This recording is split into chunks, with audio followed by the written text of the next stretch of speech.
अस्सलामुअलैकुम। आपको मैं अपने चैनल में खुशामदीद कहता हूँ और NTS PPSC FPSC test master में और मेरे चैनल को सब्सक्राइब करें, लाइक करें, कमेंट्स करें और शेयर भी करें। यूज़ हैं प्रेसिडेंट से रिगार्डिंग। जैसे कि आपको पता है कि प्रेसिडेंट हमारा हेड ऑफ स्टेट होता है, ये हमें पता होना चाहिए। और प्रेसिडेंट इलेक्ट कैसे होता है, तो ये बोथ हाउसेज नेशनल असेंबली और सेनेट दोनों से वोट लेता है, प्लस प्रोविंशियल असेंबली से भी वोट लिए जाते हैं। ओथ ऑफ प्रेसिडेंट ओथ लेता है चीफ जस्टिस साहब से। और कंडीशन ऑफ प्रेसिडेंट ऑफिस, ये आप को पता है कि उनका अगर कोई नेशनल असेंबली या प्रोविंशियल असेंबली से इलेक्टेड है, जैसे ही वो प्राइम मिनिस्टर प्रेसिडेंट बनेगा तो उसको ओहदा छोड़ना पड़ेगा, क्योंकि प्रेसिडेंट ऑफ पाकिस्तान के पास सिर्फ एक ही चार्ज होगा और वो सिर्फ प्रेसिडेंट ऑफ पाकिस्तान का ही होगा। इसके अलावा अगर उनके पास कोई और रिस्पॉन्सिबिलिटी है तो वो उनको लीव करनी पड़ेगी। तो टर्म पता है आपको 5 साल के लिए होता है। और जैसे कि प्रेसिडेंट को जो सा है वो इंफॉर्मेशन जो सा है, president to keep informed prime minister को हर तरह की सूरत हाल, all matters, internal foreign policy, legislation proposal और फेडरल गवर्नमेंट की जो इनके होते हैं इनके ऊपर मशावरत करे। और ये बहुत अहम है। ये आर्टिकल्स बेसिकली चल रहे हैं, ये 46 आर्टिकल के अंदर ये बताया गया।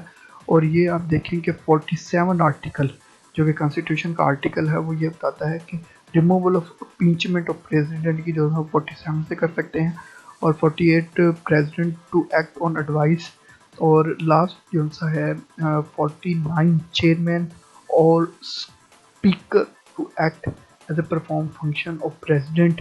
और इसमें यह बताया गया है कि अगर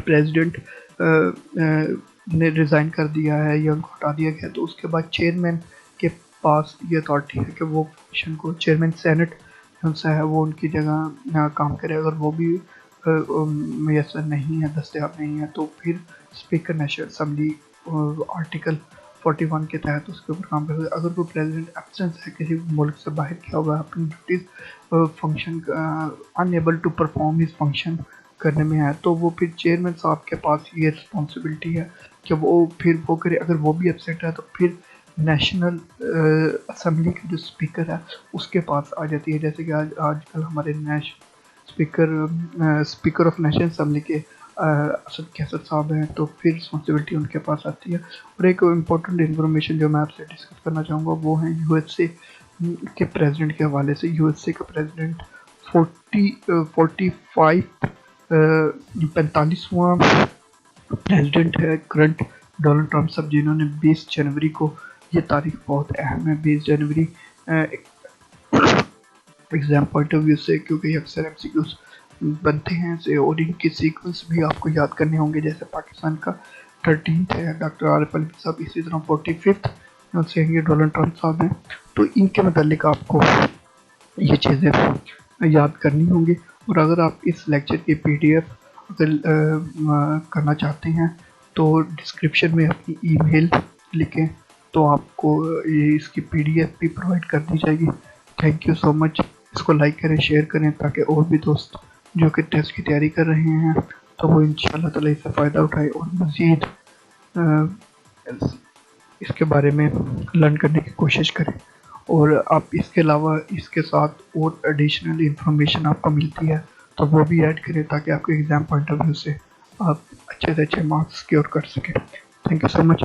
चैनल को सब्सक्राइब करना ना भूलिएगा, लाजमी सब्सक्राइब कीजिएगा एंड शेयर कीजिएगा। Thank you so much. अल्लाह हाफिज़। Thanks for watching. Please like, comment and share and subscribe my channel for more